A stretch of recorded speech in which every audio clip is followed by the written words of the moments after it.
past few years, Ricky Gervais, Stephen Merchant, and Carl Pilkington have been meeting regularly for a series of pointless conversations. This is one of them. Testing. Is that all right? Hello and welcome to the Ricky Gervais Show with me, Ricky Gervais, Stephen Merchant. Hello. And the little round-headed buffoon that is Carl Pilkington. All right.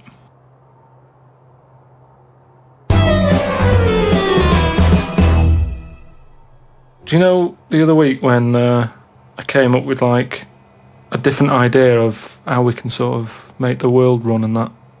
Can we just have a quick recap of that? Because I seem to remember it was a load of old arse. It was ridiculous. It was he was saying that the world is overpopulated, so the system would be where people were living too long and stuff. So what happens is people live till 78. I don't know how you can enforce that, right? Yeah. But when they die, they've got a little baby in their stomach, Right. like a pip in an apple, that then carries on when they die. Right. It wasn't a theory. It wasn't an idea. It was the ramblings of a mental case. You're saying it's stupid, but someone's emailed in and said, "Oh yeah, that's pretty good." Just saying.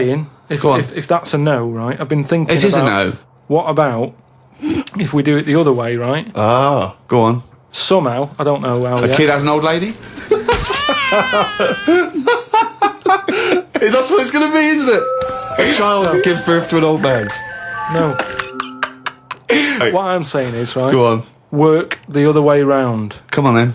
So if somehow we can inject something in like a body that's just died, right? Listen to this. Imagine this is notes. So- when he hands it into the Nobel people, Yeah. and they go, if there's a way that we can inject something, and they go, well, what? Well, I don't know the chemical formula, but something HO2. Right. So anyway, so you inject it in the temple. He's narrowed it down to the temple. So what happens? She sort of wakes up, Amazing. right? And she works the other way. So like she might be 77, Yep. and then she'll have a birthday. She's 76, and she's working that way. Right. If you know what I mean. Okay. Are you with me? No, keep it. Because the thing is, you've got. I'm really scared. Yeah. I'm really scared. This is the maddest thing you've ever said. This is madder than the old lady with the pip like an apple in her belly. It sort of did work. This is No, it didn't work. It worked in your head. It's like a dream that you wake up and go, oh, I've got a great theory. This is it. Let me just tell you the on, ending, because the endings works out a bit better. Go on. What I'm saying is, when you die at the age of 78. 9 months, What? at the age of 9 months, because that's when you come out. What do you mean when you die at the age of You're 9 not scared of dying because you're now a baby, so you don't know what's going on anyway. So there's no fear. So you've missed out a bit here. So this woman, literally gets younger and younger? I think when she's in her 20s, she's in her old age, Rick. Yeah, but it doesn't matter because that's the fun part of your life, isn't it? When you're 20 and you've got all your energy and that. So before you die, you're actually having a good life rather than it being the other way around. But does she do different stuff than she did on the way up? Because she's already lived 78 years, hasn't she? Don't forget. She was a baby once, and she grew to 78 years, then someone stuck a needle in her head and said, right, back you go. No, we'll forget all that bit. Forget all that bit. How do we forget that bit? What I'm saying So is... she died and she doesn't remember all her... This is a new life, is it? Let me just leave you with this. Right, you're talking shit. Explain yourself. But aren't the family getting younger as well? What's happened to the family? Forget it then, we'll leave it as it is. No, leave it as it is, shall we? Shall we? Can we all agree on that, guys? Now, should we agree to leave it as it is? Is that all right? Because I don't want to hear any more from the diaries of Charles Manson. No, it's. I mean, you're a fucking maniac. A friend of mine got a gift, or rather gave it as a gift. I don't know if you've been familiar with these. It's a charity organisation, and you go on their website or you phone them up, and you can give someone else the gift of, say, a goat. And it's a sort of goodwill thing, you know what I mean? So you buy an African family a goat that will help them for years. And it's like you're saying, well, I would have bought you a present. Yeah, but I've used that money wisely. Yeah, so it's almost like they've given Exactly the present. They've given the goat. Yeah, it's a beautiful idea. But as soon as he told me about it, I thought to myself straight away, knowing Carl's views on charity and giving, I wondered what his views would be. Well, are they happy with the present over there? Like the people who are getting it? You're an idiot. What, you think an African family wakes up and there's a little goat with a ribbon tied round it, and they go, "Oh, look what Santa brought us." Look, and that mince pie's gone on that glass of milk. You're such an idiot. No, but what I'm saying is, does that family want a goat? Yes. But why? It's not they want a goat, it's they need a goat. Do you think... What do you think this organisation is? Just arbitrarily giving goats to people. They're going to say, "Oh, I wanted Nintendo." What are you thinking? Well, what I'm saying is, right, let me put myself in their shoes. Well, This'll be they a haven't got first. any. But say I'm one of them, right, over there. Right, I'm sat there, it's Christmas Day, right? I open it up, open the present, little goat there, right? Now, if I was one of them, I'd be going, not another mouth to feed. At the end of the day, there isn't enough food to go round for themselves, never mind a goat. Don't they say, like, having a dog and that is quite expensive? Sometimes they say, you know, what with all the injections you've got to give it. Well, I'm assuming it's all above board. The goat's had its injections. That's what some of the money goes towards. It's just a way of redirecting cash. But the thing is, why do they want that goat? What's the main reason? What does a goat give you? Milk. Right. Now, wouldn't it be easy to just send them a bottle of milk? Without all the hassle and the headaches that come with it. That's all I'm saying. And the other thing is, think about the goat. That was happy over here. Suddenly, it's on barren land. No grass. I'm gonna burst! What do you mean? You didn't send a goat from here. I'm saying, who's happy at the end of this, right? You've got a fella who hasn't got a present over here because the mate bought him a goat, right? So yeah, let's do this properly. So there's a tick. He's not happy, right? Then you've got the person who's opened it, who, like you said, wanted something else, right? It's a goat. They go, who's going to look after this, right? So tick, they're not happy. And then you've got the goat going, what am I doing here?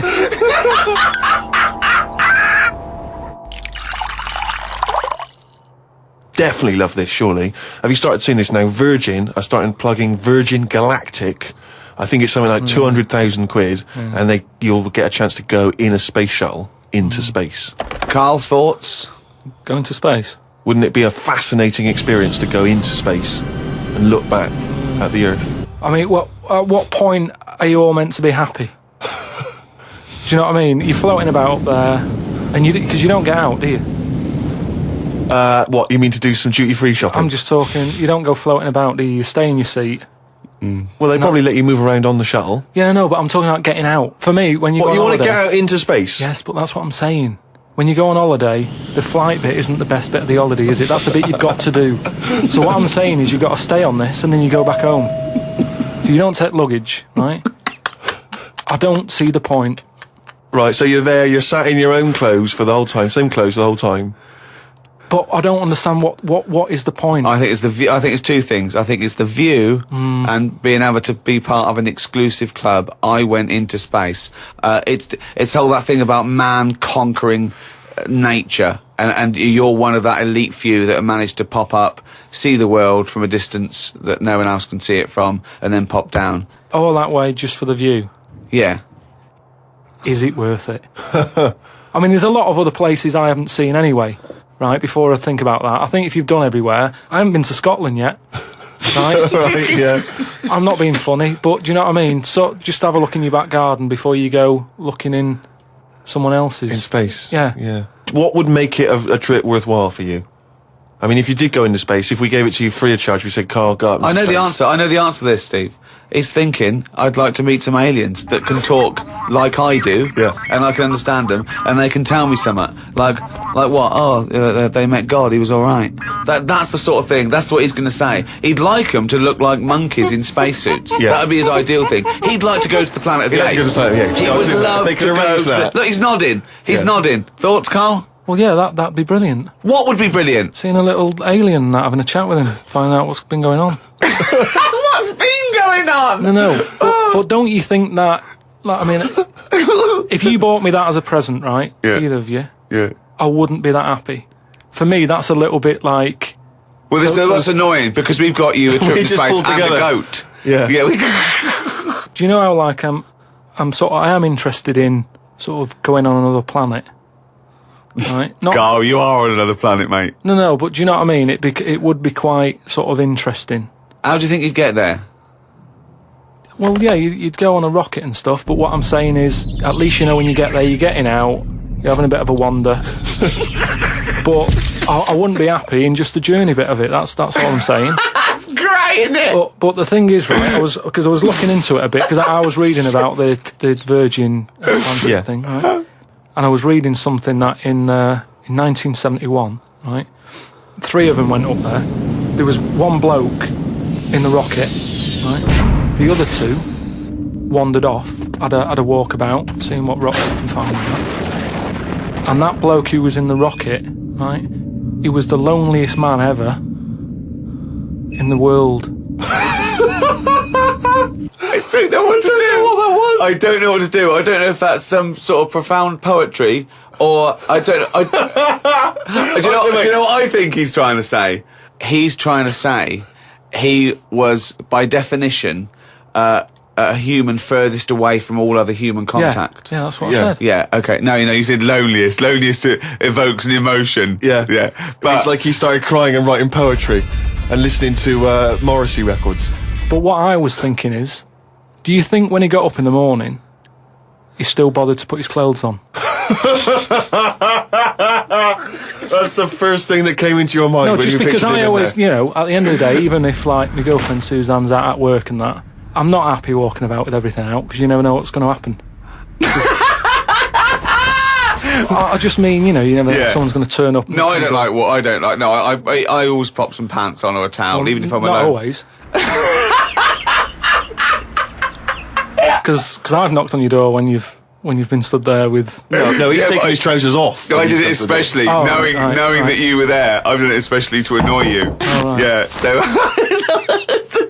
But do you know what I mean? Do you think he was walking about the rocket with his tackle out, or did he go, well, no one's watching here? Do you reckon it floats up or down? Well, if you are the man who was up in a space rocket and was for a short period the loneliest man in the world, we'd love to hear from you. We'd love to hear what you did with your time, how lonely you felt, and also Lonely? did you float around with your cock and balls out?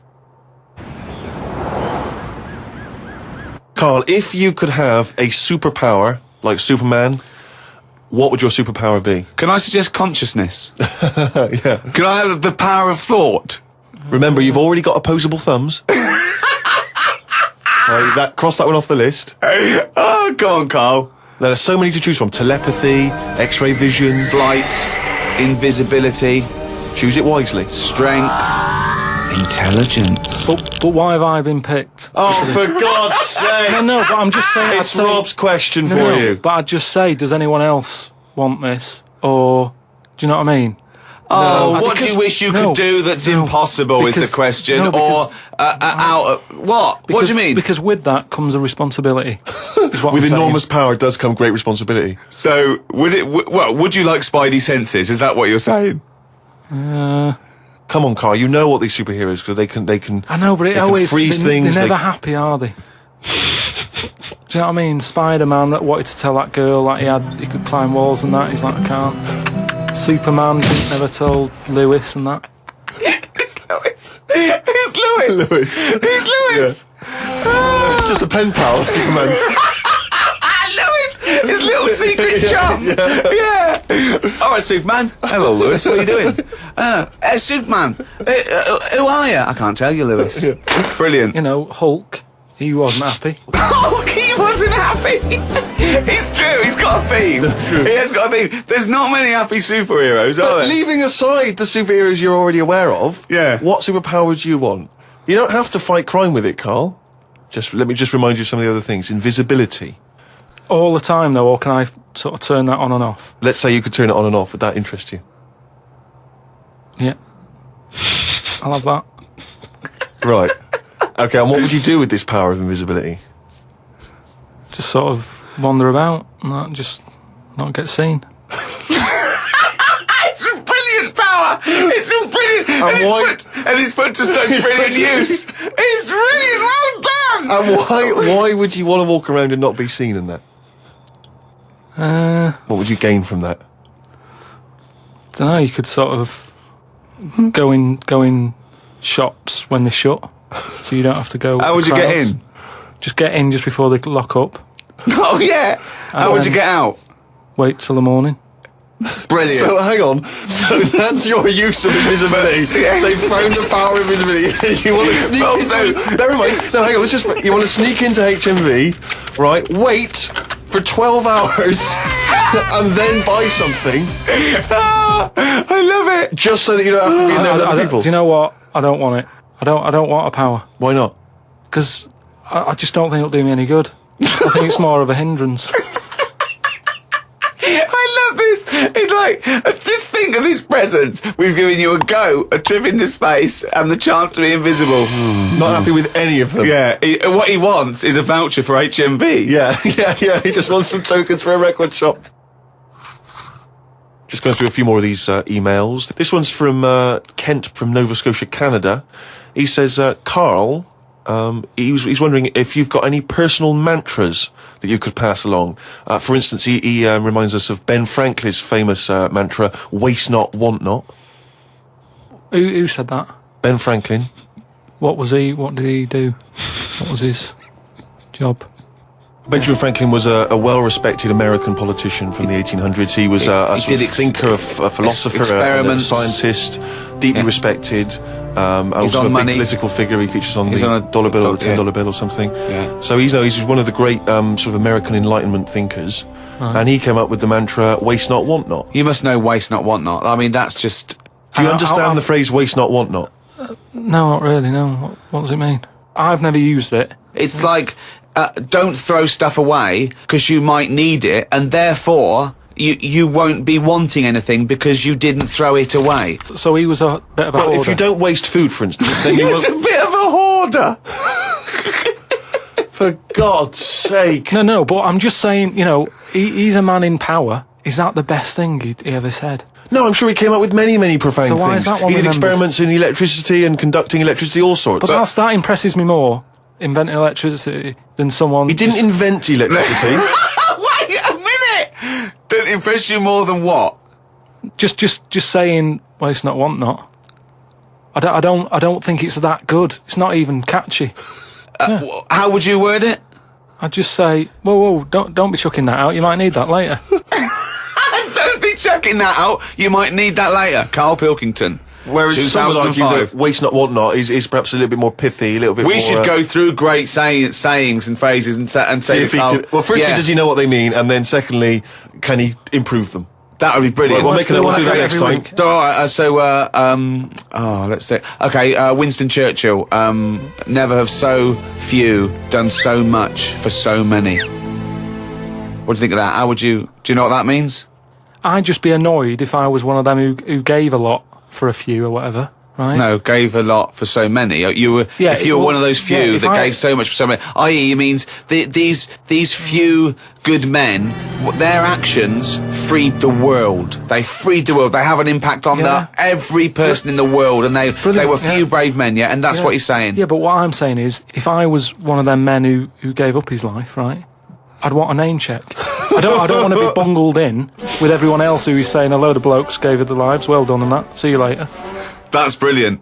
Did you just say bungled in? Yeah, bungled in, yeah. You made up a word. I don't want to be bungled in. You made up a word. See, that's it. You see, we've been looking for it. That's original. That's Carl Pilkington. I don't want to be bungled in.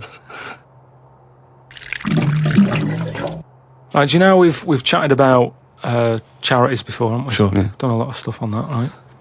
Just coming back from Manchester, right? Got off the train, Euston. Yeah. Right? Got the train, walking through the busy bit and stuff.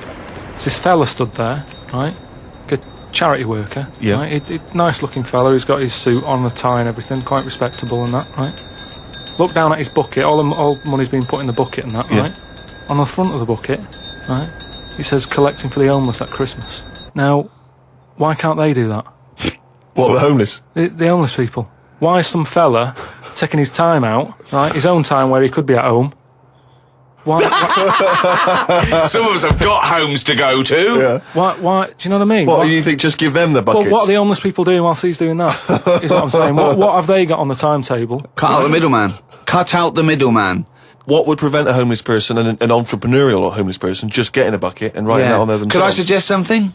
Hunger, some drug addiction, traumas, often mental illness, just possibly too depressed to get up, put a suit on and go to Euston Station with a nice bucket with some writing on it. And then, right, I was thinking about that, right, and I was walking down the street in London with Suzanne, saw a little homeless, well, I didn't see the homeless bloke, right, I saw a leg, right, sticking out of a doorway, thought, here we go, right, walked past it, right, you're not going to believe this. Go on.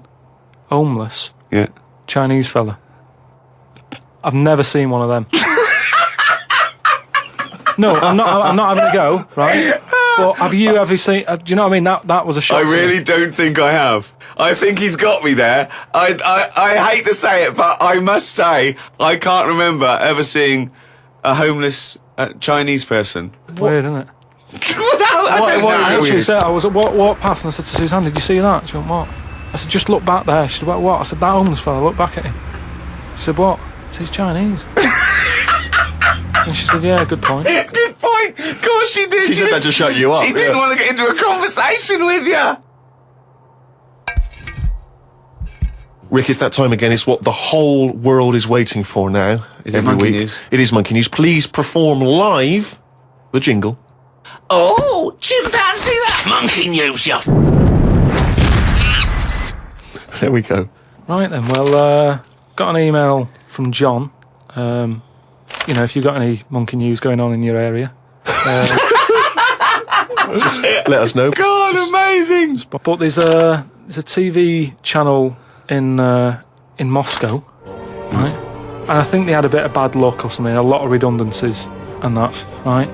And whoever was in charge of it got a bit mental and got rid of loads of people, right? Yeah. And they come in the next day and they were like, "Right, are we ready to go live?" and that. And someone comes running in with a clipboard saying, we haven't got any people left, right, to present. Such nonsense. Right, tell you what. Right, okay, carry on. So he goes, "What?" If just one employee turns out to be Simeon and is doing a good job, I'm never doing this radio show again. So this TV channel, you know, it's having a lot of problems and that. They've got to go live, right? He's like, "What am I going to do?" Anyway, for some reason, right, there was a chimp knocking about. For some reason, that's the key piece of information, it but we didn't get it. We didn't get it. It doesn't matter, does it? It doesn't matter. It doesn't matter. Imagine Anyway. if that was in a film. And they're going, well, I can't see where this plot go. Well, he's just there.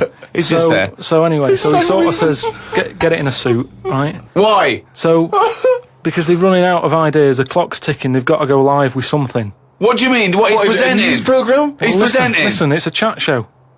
I am not... They can't Again, talk. don't have a go at me, have a go at John, who sent this in. Right, and be this quiet. Let's hear it. Let's hear it again. So anyway, so like I say, so they're going live, 5, 4, 3, 2, 1, what have you. Chimp sat there on the chair. He was like, "Look, let's just get through tonight's show and worry about this tomorrow, right?" What are you talking about? Look. So they put a chimp in a suit. What was that, handmade, or were the sleeves a bit short on him? You idiot, think. So anyway, it's sat there, right? And they're going, "Right, here we go. Good luck, everyone," right? Yeah. Chimp's there. What programme is this? It's a chat show. Whose chat show is it? Well, it's the monkeys. I like the fact It's the that monkeys now, is it? Can I say? I like the fact that they put the chimp in a suit. It's like no one's going to take this chat show seriously if he's not dressed up, if he's not smart. Slovenly, look at that, slovenly ape. So anyway, Oh. let's get to the point of it and that, right? So anyway, so they go on, right? It's all going Didn't brilliantly. happen. There's no way this happened. Here's a fundamental So anyway. question: how was the chimp asking questions? Not sure about that bit, but all I've got is the stuff that was on the news site for this. Like I say, I've But given it's you, rubbish. Yeah, but I've given you some facts. No, I've they're told not. you there's a TV channel in Moscow that's having problems, right? I've explained that. No, bit. it's rubbish. They've got rid of presenters. The monkey sat there, right? Don't worry about it. Anyway, I'm telling you, it goes all right. It So goes anyway, okay. In case you were worried, Rick. he's sat there, right? Absolute They get to shit. the first break, they're like, "Can't believe it," right? You know, viewing figures and that, they're loving it, right? What? No. What? How did they know the viewing figures in the break? Please do not interrupt the And news. what did the chimp At do in end the of it, first half? They had a big guest on that week, and what And what have did you. he do? Just talk to was it? himself? They walked. So Cher comes on, I'm yeah. not sure, but say if it is Cher, right? No, Right, what? the main gaffer is like going, "Oh, Cher's going to go mental at us, right, for putting." So on with it the is. monkey." No, it is Cher. No, it's In Cher. his mind, it's Cher sitting there talking to a chimp in a suit. So anyway, she and they're comes filming off- it for Moscow TV, and the ratings are going through the roof. Presumably there's a translator because Cher doesn't speak either Russian or chimp. So she comes off, right, and the bloke who's in charge is like, "She's going to go mad. She's going to go mad here." She walks up, she goes, "I love that." She said that's one of the best interviews, right? So anyway, they decided, right, it went so well, kept him on. He's still there. I love the fact that Cher was an idea that Steve threw up, and now she's going, "I love that, I love that, I love that, Jim, get me back there. I want to go to Moscow, never mind." Unbelievable. Don't have a go at me, have a go at John, but, you know, if you've got any monkey news, send it in.